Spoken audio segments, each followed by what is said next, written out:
Conversa de redação está no ar com os repórteres, com os jornalistas Eduardo Costa, Júnior Moreira, com a economista Rita Mundim e com o cientista político Malco Camargo. E também conta com a sua participação ouvinte da Itatiaia por meio do WhatsApp do jornalismo 999967074. Eduardo Costa, bom dia. Hoje exibimos aqui no Jornal da Itatiaia uma entrevista exclusiva ao vivo com o governador de São Paulo, João Dória. Qual o principal ponto da fala do governador que você destaca, Eduardo? Olha, minha cara, é evidente que, embora eu não gostaria de discutir isso no mês de agosto, tendo em vista que a eleição está prevista para outubro do ano que vem. Mas como o assunto no país é esse, o fato de ele se revelar pré-candidato descarta a hipocrisia e confirma que tudo que está no ar tem a ver com a eleição do ano que vem, tudo é política. E posso te dizer em poucas palavras que não é o candidato dos meus sonhos. Espero que haja outras opções. Mas de repente, dos males o menor, Kátia. Júnior Moreira. Pois é, Kátia. Bom dia para a Rita e para o Malco e também para o Eduardo, que estão chegando agora no Conversa de Redação. Ele se colocou como terceira via, como o Ciro já vem se colocando, como a gente vê o Rodrigo Pacheco tentando não falar sobre isso, mas também se colocando como terceira via, o Eduardo Leite do mesmo jeito. É essa vaga, né, tão cobiçada aqui no Brasil para as eleições do ano que vem, que é a vaga de terceira via, né? Eu estava acompanhando o grupo nosso, que a gente tem um grupo interno aqui na rádio, e o Loli teve o mesmo pensamento que eu, né? O nosso repórter João Felipe Loli, na hora ele postou, parece que o Dória já tem até slogan para 2022, né? Ele escreveu nem terror, nem horror, né? A gente precisa de gestor. Deve ser a frase que ele vai repetir algumas vezes aí nas próximas entrevistas e durante a campanha também. Kátia, não tem muito o que dizer, né? Ele confirmou que é sim pré-candidato às eleições do ano que vem. A gente vê que ele tenta antagonizar tanto com o Bolsonaro contra o Lula, querendo essa vaga da terceira via. Agora vamos ver como é que os eleitores vão fazer a leitura dessa situação toda. Sua análise política, professor Malco Camargo, bom dia. Bom dia, Kátia, bom dia, Júnior, Rita, Eduardo, Vitor Itatiaia. Bom, eu queria destacar 2 pontos. Primeiro, a qualidade da entrevista e a qualidade das respostas. Quando os entrevistadores são bons e quando o entrevistado é bom, sai muito conteúdo. E Dória deixou 5 pontos relevantes na fala dele para Itatiaia e eu queria destacar cada um deles. A primeira, em relação à prévia e mudança dos partidos. Confirmou que o PSDB terá prévia, ou seja, não terão 2 candidatos, ou ele e Eduardo Leite podem não tomar caminhos distintos, tomarão o mesmo rumo, ou seja, aquele que vencer as prévias vai para a disputa. E ele afirmou também que não vê nenhuma possibilidade de mudança de partido. Como o Júnior já disse, né, a fala do Lula é perfeita. A estratégia dele já está dada nessa entrevista também. É a busca do eleitor nem, com o slogan nem horror, nem terror. O Brasil precisa de um gestor. E ao fazer isso, ele tenta conectar 3 pontos importantes que ligam Lula e Bolsonaro. A preocupação com os mais pobres, o respeito à saúde pública e o resgate ao orgulho do brasileiro. Ou seja, ele pega elementos que estão atribuídos a Lula e pega elementos que estão atribuídos a Bolsonaro. E quanto a Bolsonaro, ele bateu forte, né? Fala da negação da pandemia, fala de ações que incentivam o contágio das pessoas, fala que ao invés de trabalhar, ele desfila e fala que o seu campo é contrário a isso. É o campo da vida, da ciência e da proteção. E, por fim, os últimos 2 pontos que eu queria destacar. A fala dele sobre a urna eletrônica é muito importante, porque o PSDB pediu a auditagem, pediu a conferência da eleição de 2014. Ele confirma isso e fala que não encontrou absolutamente nada no seu trabalho, né, no trabalho feito pelo PSDB, e deixa a pauta para as eleições: saúde, educação e emprego. Rita Mundim, que aspecto da entrevista te chamou mais atenção? Bom dia para você também. Kátia, acho que não tem nada de novo. A única novidade que ele apresentou foi a existência das prévias, né? Porque ele já é candidato, desde que ele assumiu o governo de São Paulo, ele já se coloca como candidato e tem agido como tal também, politicamente falando. Então, eu acho que é isso, mas eu espero que o Brasil realmente um dia tenha essa gestão que todos nós sonhamos. Agora, nem horror, nem terror, é terrível. Eu achei, se for slogan, não gostei, não. A capital mineira começa a testar a imunização por agendamento e a vacina passa a ser aplicada em qualquer posto. Aliás, a gente até recebeu uma nota da prefeitura há pouco, esclarecendo essa informação de que as pessoas devem sim entrar no site da prefeitura para poder saber onde elas devem se vacinar. Júnior Moreira. Pois é, Kátia, essa questão do agendamento começou muito bem lá no início da vacinação, acho que os ouvintes vão lembrar, entrava no site da prefeitura, fazia o agendamento, a enfermeira, a técnica de enfermagem, enfim, ia até a casa do idoso, fazia a vacinação, depois isso se perdeu, eu não entendi por que se perdeu, talvez porque o público é maior, né? Quanto menos idade esse contingente tende a ser maior, talvez por isso, mas eu acho que precisava ter. Né? Eu sou uma pessoa que detesto fila, ainda bem que no dia que eu fui vacinar não tinha ninguém na minha frente, senão eu deixaria para voltar a outra hora, porque eu não suporto. Eu acho que a gente tem mecanismos na informática muito fáceis e baratos para isso, né? Para fazer sei lá, uma página na internet, um sistema via aplicativo para fazer esse agendamento, né? Qualquer cabeleireiro aqui em Belo Horizonte faz isso, qualquer manicure tem agendamento, né? Por que não agendar também a vacinação para evitar filas, para organizar melhor, para ajeitar tudo, né? Tomara que esse teste que a prefeitura está fazendo dê certo, porque para mim é o ideal. Eu não sei por que isso não continuou. Talvez seja um pouco mais difícil, dá um pouquinho mais de trabalho, e eles deixaram de lado. Agora, sobre a questão da vacinação, qualquer custo também era outra coisa que me incomodava, não fazia muito sentido, né? Ficar separando demais e tal, né? Deixa a vacina lá e a pessoa onde estiver mais próximo, mais perto, mais do jeito, o tempinho que ela tem na hora do trabalho para ir tomar essa vacina e a gente conseguir fazer a vacinação o mais rápido possível. Eduardo? Antes dessa, a outra pandemia que o mundo registrara, né, tinha mais de 100 anos. E médicos e gestores nunca escondem que estão aprendendo dia por dia, né? Tanto aprendendo consequências, sequelas da doença, como tratar e como agir, como combater, como vacinar. E nesse aprendizado, sabe, o que eu percebo é que as pessoas estão sofrendo muito menos que normalmente sofrem no país. Mas fulano ficou 2 horas na fila. É preciso saber se essa pessoa estava vacinando no dia certo, agendado, ou se está na repescagem. Quem está na repescagem corre esse risco. Então, já ampliaram o horário para a noite, agora criando esse agendamento. Olha, vamos na fé, os números estão ótimos, os leitos hospitalares em baixa de ocupação, os UTI também, o Estado como um todo indo para onda verde, exceto parte do triângulo.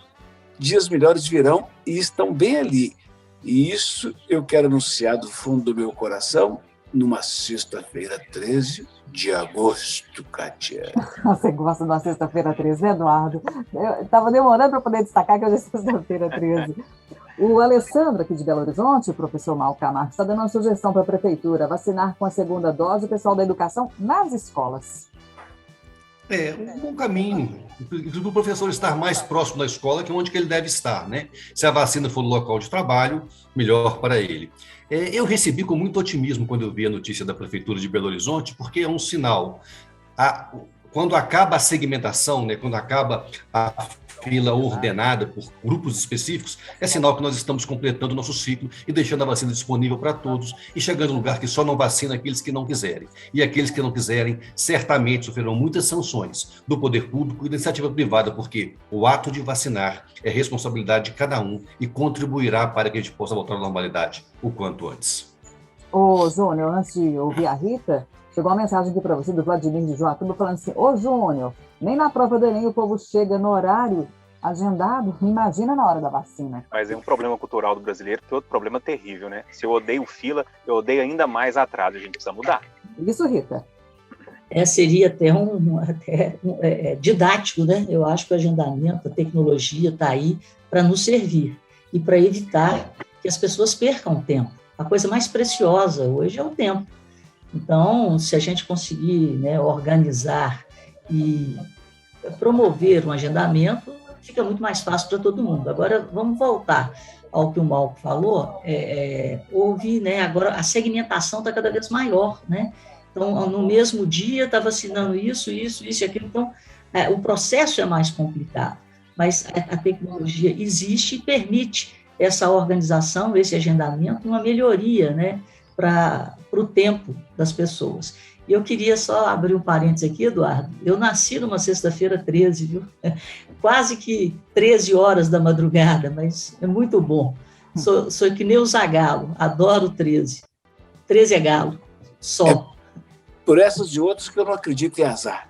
Como é que chama seu pai? Lidêncio. Bom, ô, seu Lidêncio, ponto pro senhor. Ô, Cátia. Oi, Eduardo. Eu já falei na rádio, eu queria repetir. A gente tem a obrigação de alertar que a morte de um famoso, como Tarcísio Meira, já vacinado, pode dar espaço para os negacionistas de plantão, para a turma do pessimismo de plantão, para dizer, tá vendo? Vacina, não sei o que e tal. A única pesquisa que eu já ouvi falar, que é uma de Brasília, Cátia, é de que pessoas mortas pós-vacina representam 0,7%. Portanto, um número ínfimo. Outra coisa, nenhuma vacina no mundo garante 100% de eficácia. Então, vamos vacinar e não vamos nos deixar abater, porque não tem nada de anormal, é vacinar. É isso aí, Eduardo. Inclusive, tem gente que vai além, acha que vacinou não pega Covid. Quem se vacina com o Coronavac, o Pfizer, entre outras aí, não está imune ao coronavírus, não. A pessoa pode pegar, mas reage melhor, não é isso? Em casos mais graves, sei lá, 80% de eficácia, porque são muitas as informações, né, Júnior? E em casos de média complexidade, a pessoa reage bem, conforme a faixa etária. Tem vários detalhes aí que as pessoas têm que prestar atenção. O mais importante é que é necessário vacinar. Preço das passagens de ônibus entre cidades vai ficar mais alto, Rita Mundim. E a alta da gasolina obriga o motorista a deixar o carro na garagem. Pois é, esse é um problema global que nos países mais pobres, nos países emergentes como o Brasil, é muito mais doído. Por quê? Porque na nossa pauta de consumo, a gente é tão pobre que tudo o que a gente consome basicamente é essencial. E nesse consumo essencial é onde os governos aumentam mais a carga tributária, com essa sede arrecadatória. Então, geralmente, os impostos são mais altos nos produtos essenciais. Aí eu estou falando de energia, né? E isso é que tem que também ser revisto, inclusive, se possível, nessa reforma tributária que vai vir fatiada. Então, o problema do combustível hoje é uma inflação global por causa da alta do preço do petróleo. Eu quero até aproveitar aqui, gente, porque muita gente me questionando, eu respondi, eu continuo com o mesmo pensamento, né? A tendência agora dos preços do barril de petróleo é se estabilizarem e caírem, voltando aí para o patamar de $50 com aumento da produção. E a gente já está notando nos países desenvolvidos uma diminuição no consumo. Então, muita calma nessa hora. E o Brasil ainda está defasado por causa da política de preços da Petrobras, do tempo do reajuste, em 13% em relação ao que está sendo praticado no mercado internacional. Mas dói muito, é complicado, mas é um fenômeno, infelizmente, global, que tende a se dissipar nos próximos meses. Quando a gente fala de próximos meses, Cida, porque a ansiedade é grande, esse é um assunto que mexe com todo mundo, você até usou a palavra mais adequada, né? Global. A gente pode falar de prazo? Hein, Júnior? O que você está vendo? Para a gente começar a respirar e pagar preços mais decentes pelo que a gente consome. Kátia, passou da hora, né? Ninguém está dando conta mais. Tá difícil, tá bem complicado.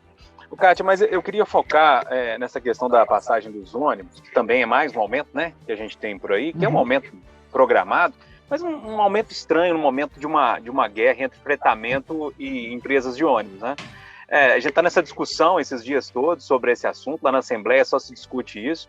No momento que você tem Buser, ClickBus, enfim, os fretamentos todos mais baratos, né? Já mais baratos na concorrência com as empresas instituídas e com concessão para fazer as viagens, a gente vê um aumento nessas empresas, já estão perdendo a concorrência. Eu realmente não consigo entender.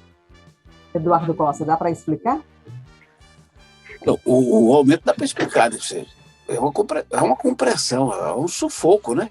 E sempre que a gente for tratar de alternativas como Buser e outros tipos de transporte, clandestino ou não, a gente tem que lembrar o seguinte, quando você tem uma concessão pública, Kátia, eu digo, eu vou te dar a minha avenida que transita aqui na Afonso Pena, que vai estar sempre lotada, mas você vai assumir para mim a linha lá do bairro Maria Helena, de Venda Nova, que tem ruas nem sempre bem conservadas, que anda mais, bate mais rodas sobre asfalto com ônibus mais vazio. Se for para pegar o filé só, eu também topo. Esse é um detalhe que tem que ser visto e que os deputados estão vendo. E o reajuste, gente, não tem jeito. Como é que faz? Os únicos que não podem aumentar o preço, porque os aplicativos não deixam, são os motoristas de aplicativos, estão desistindo. O resultado dessas altas constantes do petróleo está no preço do pão, do gás, da água, da luz, do ônibus, de tudo que é essencial. E adivinha no lombo de quem que arde mais, Kátia?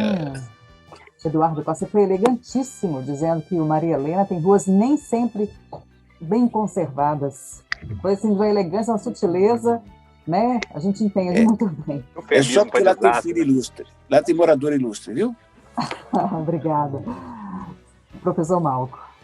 Acho que o Eduardo trouxe a grande questão que se refere quando a gente fala do aumento da competitividade, da privatização e os riscos que isso implicam para o cidadão. É claro que ninguém está satisfeito com a qualidade do serviço oferecido pelas empresas de ônibus. É claro que ninguém está satisfeito com o valor cobrado pelas empresas de ônibus. Agora, é necessário também que o serviço de transporte chegue a todos os lugares. E se deixar isso para a livre economia, para o buzzer, etc., ele só vai, como bem disse o Eduardo, no filé do negócio. E o filé do negócio é fazer transporte Belo Horizonte, Rio, Belo Horizonte, Vitória, Belo Horizonte, São Paulo. E nós temos muito mais lugares que os mineiros precisam chegar. E é importante que a nova lei, a nova regulamentação, abarque esse novo desafio, que é diversificar a economia, mas garantindo o acesso ao transporte público para todos. Sim, já que a gente está falando de ônibus, Kátia, há umas 2 semanas, mais ou menos, nós falamos aqui da dificuldade dos passageiros aqui em Belo Horizonte em voltarem para casa à noite por causa do horário dos ônibus. Eu acho que todo mundo vai se lembrar, né? A gente fez uma pressão aqui, falamos e tal. A prefeitura disse que resolveu o problema e realmente parece que eu não estou vendo mais problema nesse sentido. Aqui em Belo Horizonte tem muita gente que reclamava e essas pessoas pararam de reclamar. Agora a reclamação forte, Kátia, é em cima do DR. Da mesma forma que estava acontecendo aqui em Belo Horizonte, acontece agora nas linhas da região metropolitana. Ou seja, tem lugar em Nova Lima que tem ônibus só até às 7 da noite. Não precisa ir lá para conferir, não. É só olhar o quadro de horário na internet. Tem região de Santa Luzia ali também que só tem ônibus até 7 horas da noite. Ouvintes reclamavam comigo outro dia pelo telefone que eu reclamava com as empresas, mas não tem demanda. O ouvinte disse, Júnior, lógico que não vai ter demanda, porque não tem ônibus. As pessoas precisam procurar outro jeito de irem para casa, de carona, pagar um táxi, pagar um aplicativo. Então, a situação está bem difícil para quem mora na região metropolitana e precisa trabalhar. Eu falo de garçom, falo de porteiro, falo de enfermeira que precisa ir embora para casa e usa o transporte coletivo. Atenção, DR, a situação está complicada, precisa olhar isso. Gente, vamos encerrar a conversa de redação. Dando os parabéns aqui para a Rita Mundim. Quem está lembrando a gente disso é o Paulo Jerônimo, que também é economista lá em Dia do economista. Eu guardei para o final, que 13 de agosto é dia do economista também, apesar de ser sexta-feira 13. Parabéns. Ô, Kátia, só uma coisinha. Eu publiquei no meu Instagram a formação do preço dos combustíveis aqui no Brasil, num infográfico, tá? Então, se alguém quiser, tá lá, porque foram tantas as perguntas e os questionamentos, porque eu falei que o preço deveria cair e continuo acreditando nisso. Deem uma olhadinha lá, que vocês vão ver a importância da carga tributária na formação do preço. É no @Rita Mundim. Sim, no Instagram. Final do Jornal da Itatiaia desta sexta-feira, 13 de agosto de 2021. Um excelente dia a todos. Aproveitem o dia.